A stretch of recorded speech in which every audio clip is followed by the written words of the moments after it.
وبكده اكون خلصت خلاص السمك الفيليه قشر البياض بالشكل ده. قليته كله وطعمه والله تحفة. عارفين، يا ريتكم والله الناس اللي معايا كلها في الفيديو تيجي تاكل معايا. يا رب يرزق الناس كلها بالخير يا رب. وعملت جنبيها شوية الرز بالشكل ده. يا رب يعجب الناس ان شاء الله. لو استفدتوا من الفيديو بشيء ادعموني بلايك واشتركوا في القناة وفعلوا زر الجرس عشان يوصلكوا كل جديد. عايزه اقول لكم على حاجه يا جماعه تفرحكم جدا.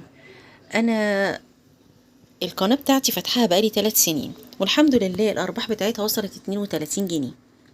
فاحب اعرفكم ان الحمد لله امبارح بقت 10 جنيه و90 قرش. قلت افرحكم معايا يعني. الحمد لله. لو عجبتكم الوصفه النهارده ادعموني بلايك واشتركوا في القناه وفعلوا زر الجرس عشان يوصلكوا كل جديد. وبألف هنا وشفا. تعالوا نشوف الطريقه. السلام عليكم ورحمة الله وبركاته، والصلاة والسلام على أشرف المرسلين سيدنا ونبينا محمد وعلى آله وأصحابه أجمعين. ازيكم يا حبايبي، عاملين ايه؟ هعمل معاكم النهاردة الفيليه، السمك الفيليه قشر البياض. عندي المقادير بتاعته: السمك قشر البياض، وعندي هنا الملح والفلفل ومعلقة كمون كبيرة، طبعا السمك زي ما اتفقنا بيحب الكمون، ومعلقة كزبرة ناشفة، ومعلقة من الكاري، ونص معلقة كده صغيرة من بودرة الزعفران بتدي لون حلو قوي للسمك. وعندي هنا حتة من الفلفل الأحمر وحتة من الفلفل الأصفر، وليمونة بحطها بقشرها زي ما هي، ومعلقة توم كبير. هنخلط كل ده في الكبة عشان نتبل بيهم السمك.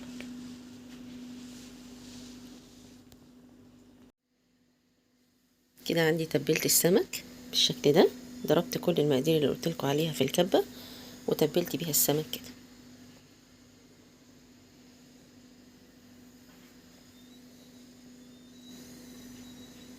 عندي هنا خلاص تبلت السمك بالخلطة اللي وريتها لكم بالشكل ده. وعندي هنا جبت الدقيق اللي انا هتبل بيه السمك وحطيت عليه نص كوباية كده من النشا، بتديله قرمشة حلوة قوي بعد ما بيتعمل في الزيت. وحطينا هنا ملح وفلفل وكزبرة ناشفة وكمون. هبتدي اقلب بقى المكونات بتاعة الدقيق والنشا بالشكل ده، وابتدي بقى احط فيه السمك علشان اعفره بالدقيق، واحط شوية في الفريزر.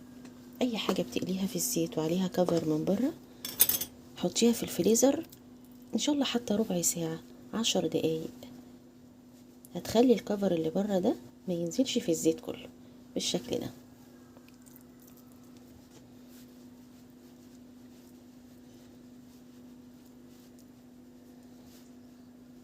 هخلص المقدار كله وارجع لكم.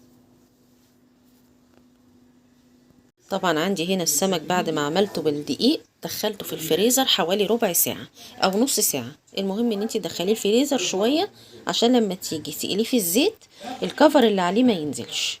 اوكي، هحط طاسة على النار وهنبتدي نقلي السمك.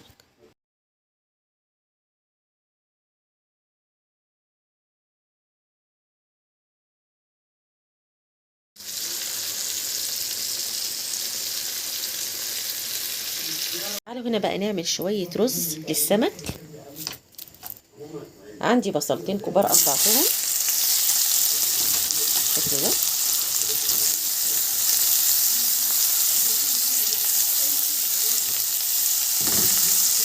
وعندي كمان 3-4 طماطميات كده بشرتهم بالمبشرة ما ضربتهمش في الخلاط، وانزل بيهم كده على البصل. برضو تديهم تقلبتين كده مع بعض لحد ما تحسي ان هما الاتنين بقوا ايه دبلانين شوية صغيرين. هنا البصل والطماطم غليوا كده سنة بسيطة، هنزل عليهم بالبهارات بتاعتي: شوية ملح وفلفل ومعلقة كزبرة ناشفة ومعلقة من الكمون، معلقة من الكاري، نص معلقة من بودرة الزعفران. وعندك هنا في قالب ماجي لو حب. هننزل كده بالبهارات الحلوة الجميلة اللي بتخلي لون الرز عندنا حلو، ونقلب كده لحد ما المكونات كلها تدخل مع البصل والطماطم. لو عايزه ان اللون يبقى عندك محمر شويه كمان ممكن تحطي معلقه من الصلصه، انما انا كده بالنسبه ليا مقاديري مظبوطه. ده نص كيلو رز، ياخد بس غلوتين كده مع بعض وبعدين ننزل بالرز. كده هنزل بالرز بتاعي بالشكل ده، وهديلها تقليبه كده صغيره مع المكونات الحلوه الجميله اللي هتدي للرز لون جميل، اللي هي بودره الزعفران. ما عندكيش بودره زعفران مفيش مشكله، ممكن تحطي معلقه كاري ومعلقه كركم ومعلقه صلصه، مفيش اي مشاكل. هقلب هنا كده وانزل بالميه بتاعتي واظبط الرز واظبط كمان الملح بتاعه واغطي عليه لحد ما يستوي.